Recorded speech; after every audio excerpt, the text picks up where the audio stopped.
Hallelujah, hallelujah. Wikain mo, kung nakikinig ako sa iyong mga salita. Hallelujah, hallelujah, hallelujah.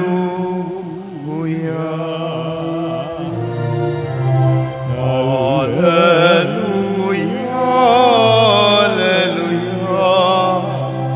wikain mo, kung nakikinig ako sa iyong mga salita. Hallelujah, hallelujah.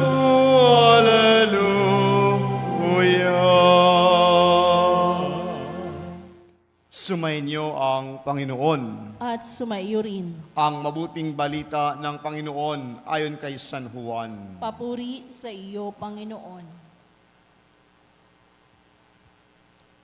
Noong panong iyon, tumawid si Jesus sa ibayo ng lawa ng Galilea na tinatawag ding lawa ng Tiberias. Sinundan siya ng napakaraming tao sapagkat nakita nila ang mga kabalaghang ginawa niya sa pagpapagaling sa mga may sakit. Umahon si Jesus sa burol kasama ang kanyang mga alagad at naupo roon. Malapit na noon ang piyesta ng Pasko ng mga Hudyo. Tumanaw si Jesus at nakita niyang dumarating napakaraming tao. Tinanong niya si Felipe, saan tayo bibili ng tinapay upang makain ang mga taong ito? Sinabi niya ito para subukin si Felipe, sapagat alam ni Jesus ang kanyang gagawin. Sumagot si Felipe, kahit na po halagang 200 dinaryong tinapay ang bilhin, ay hindi sasapat para makakain ng tigkakaunti ang mga tao. Sinabi ng isa sa kanyang mga alagad na si Andres, na kapatid ni Simon Pedro, mayroon po ritong isang batang lalaki na may dalang 5 tinapay na sibada at 2 isda. Ngunit gaano na ito sa kanyang napakaraming tao? Paupo ninyo sila, wika ni Jesus. Madamo sa lugar na yaon, umupo ang lahat, humigit kumulang ng 5,000 ang mga lalaki. Kinuha ni Jesus ang tinapay at matapos magpasalamat sa Diyos at ay pinamahagi sa mga tao. Gayon din ang ginawa niya sa isda. Binigyan ang lahat hanggat sa gusto nila.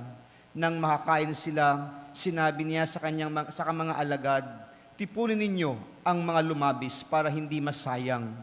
Gayon nga ang ginawa nila at nakapuno sila ng 12 bakol. Nang makita ng mga tao ang kabalagang ginawa ni Jesus, sinabi nila, tunay na ito ang propetang paririto sa sanlibutan. Nahalata ni Jesus na lalapit ang mga tao at pilit siyang kunin upang gawing hari, kaya muli siyang umalis na mag-isa patungo sa kaburulan. Mga kapatid, ang mabuting balita ng Panginoon. Pinupuri ka namin, Panginoong Jesucristo. Magsiupo po ang lahat at makinig sa homilya. Isang magandang umaga po sa ating lahat. Ngayon po ay pinagdiriwang po natin ang unang biyernes ng buwan ng Mayo, ang ating debosyon sa kabanal-banalang puso ni Jesus. At gayon din sa ating pagunita kay Santa Anastasio, na kung saan mga minamahal na kapatid, ang pagdiriwang na ito sa ating debosyon sa kabanal-banalang puso ng ating Panginoon, dumadaloy ang buhay na pag-ibig at pagmamahal sa ating lahat. Sa pagmamahal ng Diyos sa atin, dito tayo nananatili sa ating paglalakbay. Bit-bit, dala-dala at niyayakap ang ating pananampalataya. Kaya mga minamahal na kapatid, tayo ay lubos na nakakaranas ng pag-ibig at pagmamahal ng Diyos sa araw-araw nating pamumuhay. Dahil dito rin dumadaloy ang biyaya ng Diyos na ipinagkakalob sa atin at pinagkakatiwala sa atin araw-araw. Kaya't lahat tayo nagpupunyagi, lahat tayo nagpapasalamat, tayo kumikilala sa kadakilaang lubos na bigay sa atin ng ating Panginoon. Mga minamahal na kapatid, kung titingnan po natin ang ating mga pagbasa ngayon sa araw na ito, tila bagay nagsasabi sa atin, may ginagamit ang Diyos para tayo magkaroon ng biyaya. Gumagamit ang Diyos ng maraming paraan upang tayo magkamit ng kanyang pagpapala araw-araw. Tulad sa unang pagbasa, ginamit si Gamaliel na isang Pariseo laban sa mga kalaban ng mga alagad ni Jesus, sa mga apostoles, na kung saan sinabihan niya mga kanyang kababayan, tingnan nyo ang ginagawa nila, tingnan nyo ang kailang kabutihan para sa ating lahat. Dahil kung ang mithiin nila ay para sa tao, sila ay magkakaroon ng kapahamakan. Kung kanilang kaisipan ay mula sa tao, sila din ay hindi magtatagumpay. Kunit ang kailang layunin ay para sa Diyos, ito'y magkakaroon ng kabutihan at tagumpay sa buhay. At ito'y natamo o natalima ng mga tao roon at napakinggan ang payo ni Gamaliel sa mga kanyang kababayan. Kaya ang Panginoon gumagamit ng mga tao o instrumento para ipakita at ipadama sa atin ang kanyang kabutihang nais ng Diyos para sa atin. Tulad din sa ating ebanghelyo ngayon, ang pagpapakain ng 5,000 lalaki. At sinabi ni Jesus kay Felipe, saan pwedeng makabili ng tinapay para makakain ng napakaraming tao? Sabi ni Felipe, Panginoon, kahit 200 denaryo, hindi makakain ng kakaunti o sapat ang mga tao, napakarami. Anong sabi ni Andres, na kapatid ni Simon? Panginoon, mayroon po ditong bata na may dalang 5 tinapay at 2 isda. Mga minamahal na kapatid, ang batang hindi pinangalanan sa ating ebanghelyo, bit-bit ang biyaya para mapapakain ang napakaraming tao, libo-libong tao, sa pamagitan ni Jesus na kanyang ginawa na kinuha ang 2 isda at 5 tinapay at dinasalan at ibinahagi sa lahat. Mga minamahal na kapatid, ganoon gumagawa ang Diyos sa atin. Gumagamit ng mga instrumento o pamamaraan upang tayo'y magkaroon ng biyaya sa buhay. At kung tayo mananalig sa Kanya, tunay na binibigay sa atin ang Kanyang pagpapala. Mga minamahal na kapatid, anong ibig sabihin para sa atin? Ano ang dapat nating gawain? Tingnan po natin ang ating paligid. Oo, tayo nagdarasal, tayo nagsisimba. Mahuhulog ba ang biyaya pag tayo nagdarasal sa oras na ito? Lord, bigyan mo ako ng almusal, hotdog, itlog, at sinangag. Lalapit ba dito yan? Sa tingin niyo po, huhulog galing sa langit? Hindi. Gumalaw ka, kumilos ka, maraming tao na magbibigay sa iyo ng paraan para makuha mo ito at mabusog ka.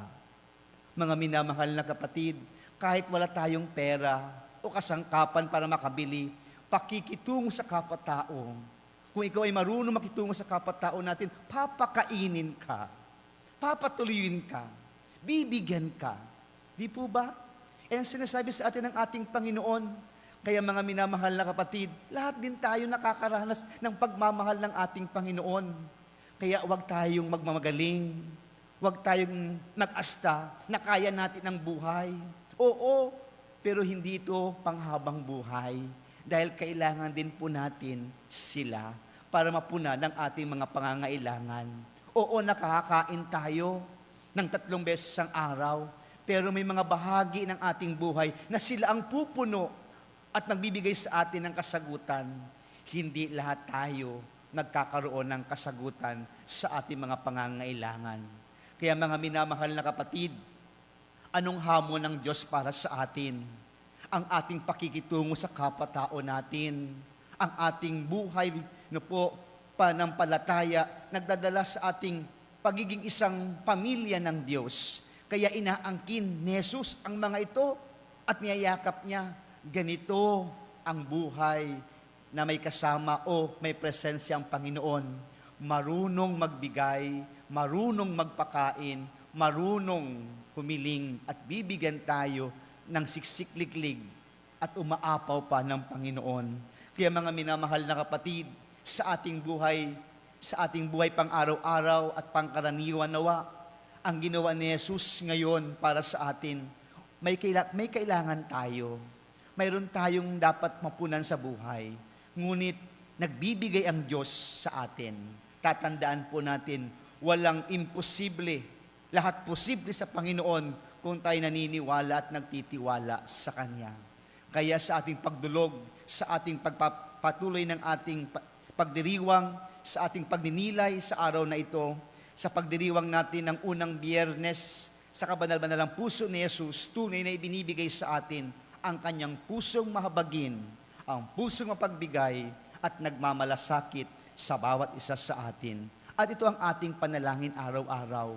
Nawa mapuno tayo ng pag-ibig. At sa pag-ibig na ito, dito lahat gagalaw para sa kabutihan ng bawat isa sa atin. Amen.